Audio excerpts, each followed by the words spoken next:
Let's finish up animating the fingers of the left hand. We left off where the character is about to push off now. And what we want to do here is basically really look at our push off to make sure it's fine before we can call it good and work on the fingers. And right now, there are a few other fixes we can make to the not only to the arm but also to the wrist.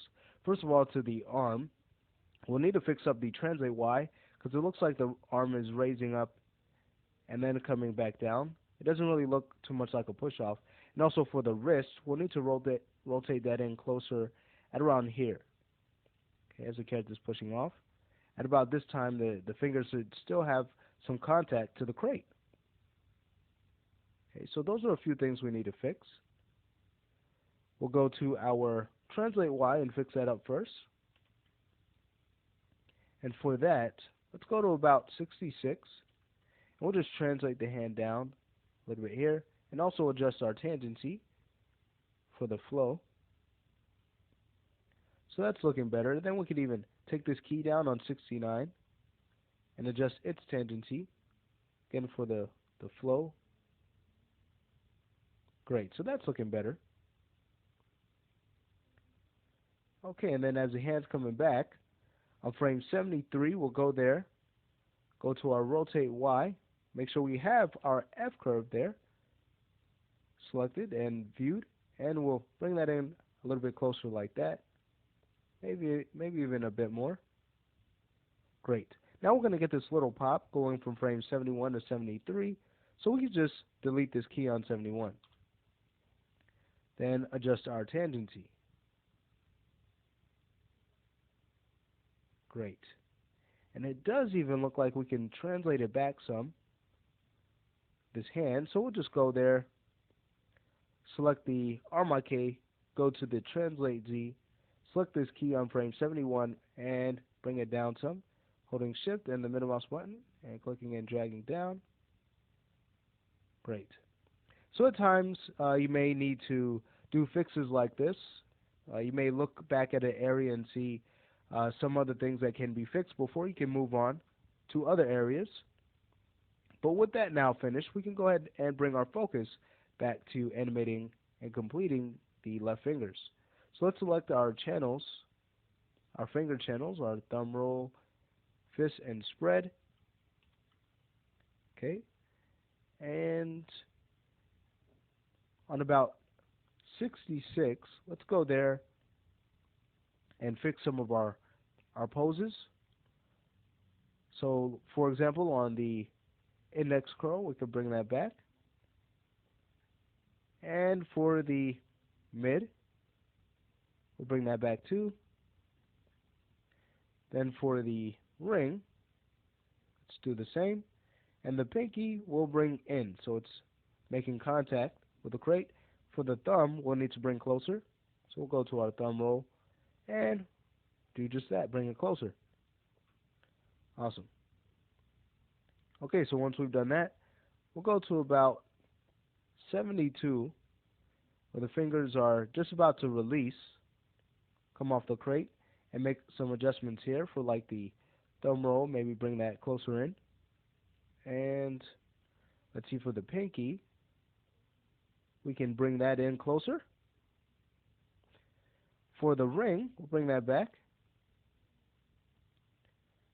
For the mid, bring that back too. And we may even run into a case where we need to key frame by frame as well, just like what we did before with the fingers.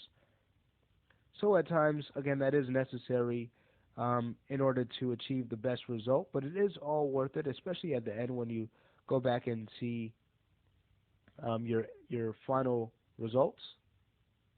Okay. Also at 72, just as the fingers are about to release, let's even go there and key our spread channel. Okay, we'll key that because we'll key that a little bit later on when it comes time to animating the follow through. And also on frame 72, we'll key the fish channel as well. Second selection all the way at the top. Great. So now we can work on the in-betweens of the fingers. Let's see, on 63, Let's go there and make slight modifications to our poses. So our pinky will bring back, really to make sure we have a key there too.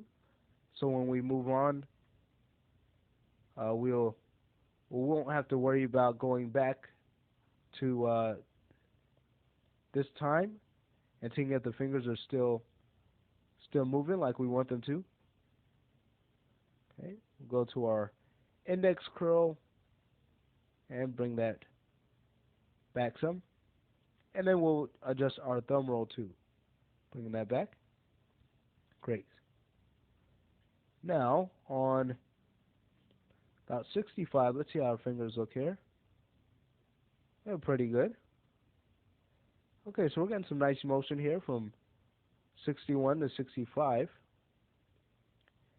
And let's work on this area here as the fingers are pushing back.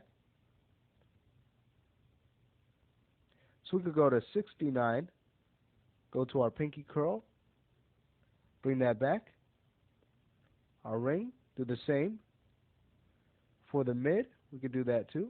And let's check out the index. Yeah, the index is going in, so we can bring that back. And the thumb roll, let's bring that so that it's making contact with the crate. We'll scrub through. Okay, our fingers are looking nice here. How about from the other side? As we scrub from frame 66 to 69. Awesome. So we'll move on to our next area as the character is bringing his hands down, and we may need to key frame by frame here, so let's work on that. We'll go to frame 70, and for the thumb roll, we'll bring the thumb in. For the index, we'll bring that back. The mid, we'll bring that back. And we'll turn our camera around. For the ring, we'll do the same, bring that back. And for the pinky, we'll bring that back too. Great. All right, now on 71, let's bring that back. Ring curl, we'll do the same. For the mid, we'll do the same. And for the index curl, we'll do the same. Let's check out the thumb. The thumb will actually be fine. Great. So now when we scrub through and check it out, we're getting a nice push off here from the fingers. Excellent. Let's check out the other side. Great. Okay, so now we have the character dropping his hand. And for the follow through here for the fingers, let's go to about 82, just before the arm is about to move forward. Okay. And we'll key the fingers in a more of a natural pose. So for the curl, the pinky curl we'll bring in. For the ring, we'll bring in 2, mid. We'll bring in some in the index. Maybe we could bring out. And then we could bring this thumb roll actually forward. Okay, and once we've done that, we'll go to our fish channel and bend in the fingers a little bit more here.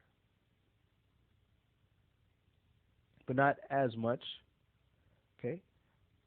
And then for the follow through to that, it's going to move pretty quickly, the fingers are, as they curl in. So on 85, we could just go to our fist and curl in the fingers there. Here's what we get. Great. Then as the hand moves up,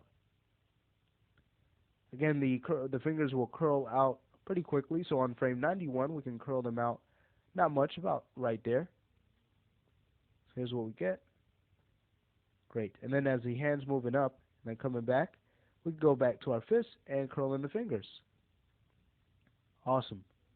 So with these things now done, we could go ahead and hide our curves and do a playback to see how our fingers are looking. Hit play. Great, they're looking good from the workspace, and of course we don't want to always rely on our workspace, so let's even adjust our range slider so we can see where the character first makes contact with the crate, then all the way to the push off, and then the follow through. So let's do a play blast from here. Here it is.